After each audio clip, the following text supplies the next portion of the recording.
Break के बाद एक बार फिर से आपका स्वागत है। बिहार में चुनाव है, लेकिन चुनाव में सबसे बड़ा पेच ये है कि एनडीए और विपक्ष दोनों के साथ कई सारे दल हैं और हर दल की अपनी महत्वाकांक्षाएं हैं।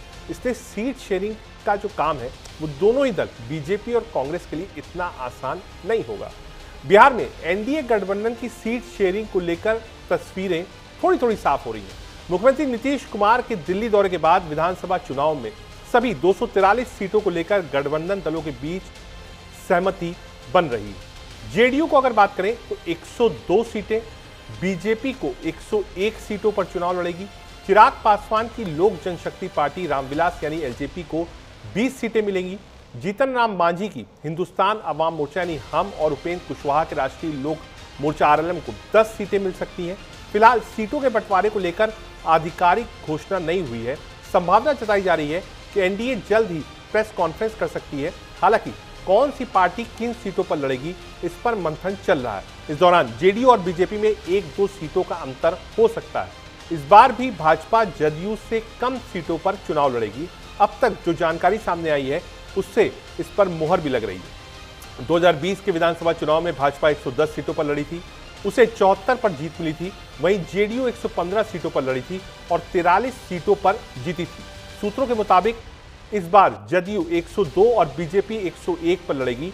लोकसभा चुनाव में बीजेपी ने 17, जेडीयू ने 16, एलजेपी ने 5 और जीतन राम मांझी की हम और उपेंद्र कुशवाहा की राष्ट्रीय लोक मोर्चा ने 1-1 सीटों पर चुनाव लड़ा था। लोकसभा चुनाव में बीजेपी ने जेडीयू से 1 सीट ज्यादा पर चुनाव लड़ा था, लेकिन विधानसभा में जेडीयू बीजेपी से 1-2 ज्यादा सीटों पर चुनाव लड़ सकती है। 2020 के चुनाव से तुलना करें तो इस बार बीजेपी की 9 सीटें घट रही हैं। वहीं जदयू को 115 सीटों पर लड़ी थी, उसे इस बार 13 सीटों पर कॉम्प्रोमाइज करना पड़ेगा, यानी 13 सीटें कम होगी। इनकी घटाई गई सीटें लोजपा और बाकी दलों में बांटी जाएंगी। पिछले चुनाव में एनडीए में 4 पार्टियां आई थी। इसमें जदयू और बीजेपी ने अपने कोटे से हम को 7 और वीआईपी को 11 सीटें दी थी। इस बार गठबंधन में 5 पार्टियां। अभी तक जो फॉर्मूला सामने आया है उसमें जदयू बीजेपी के अलावा 3 पार्टियों के खाते में 40 सीटें जाने की खबर है। आपको बता दें 2020 का चुनाव तत्कालीन लोक जनशक्ति पार्टी लोजपा के अकेले लड़ा था। पार्टी ने 135 सीटों पर अपने प्रत्याशी उतारे थे। हालांकि 1 सीट पर ही जीत मिली थी। लोजपा ने खास तौर से जनता दल यूनाइटेड जदयू के खिलाफ अपने उम्मीदवार खड़े किए थे, जबकि भारतीय जनता पार्टी के खिलाफ प्रत्यक्ष रूप से नहीं खड़े थे।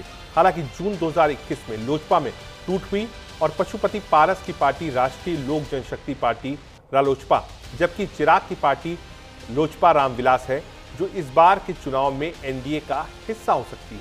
पशुपति की पार्टी के महागठबंधन के साथ मिलकर चुनाव लड़ने की चर्चा भी है। हालांकि अभी घोषणा बाकी है।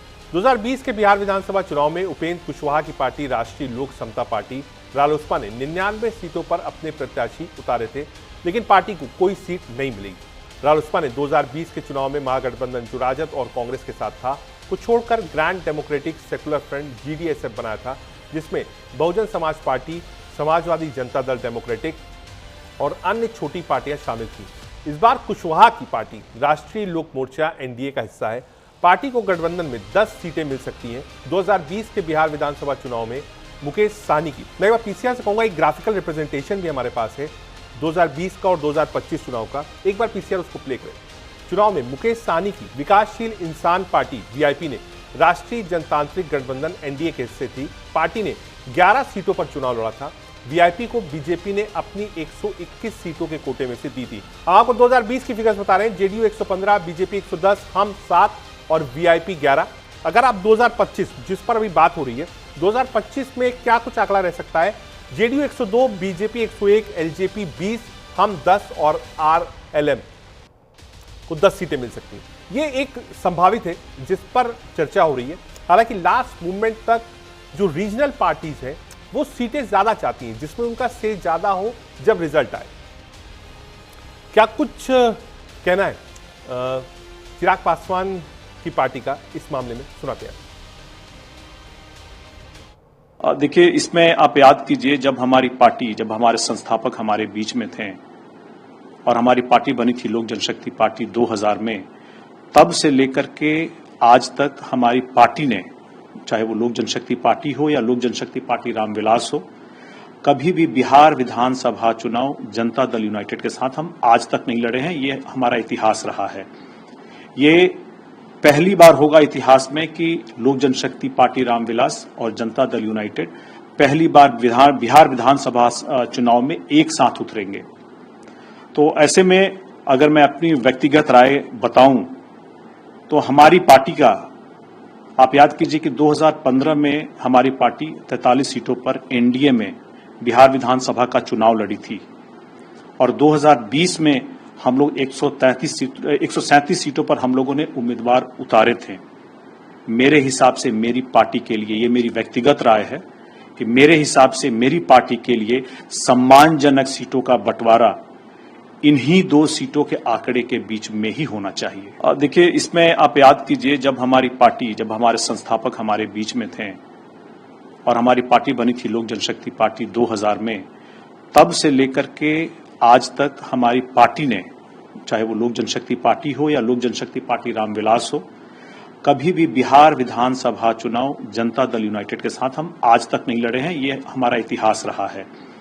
ये पहली बार होगा इतिहास में कि लोक जनशक्ति पार्टी रामविलास और जनता दल यूनाइटेड पहली बार बिहार विधानसभा चुनाव में एक साथ उतरेंगे।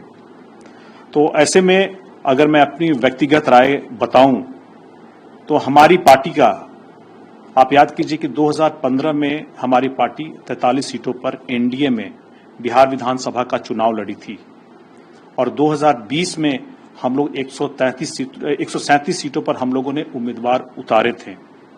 मेरे हिसाब से मेरी पार्टी के लिए, ये मेरी व्यक्तिगत राय है कि मेरे हिसाब से मेरी पार्टी के लिए सम्मानजनक सीटों का बंटवारा इन्हीं 2 सीटों के आंकड़े के बीच में ही होना चाहिए। एक संभावित टैली है जो हमने आपको दिखाई है, किसको कितनी सीट मिल सकती है, लेकिन आधिकारिक घोषणा होना बाकी है।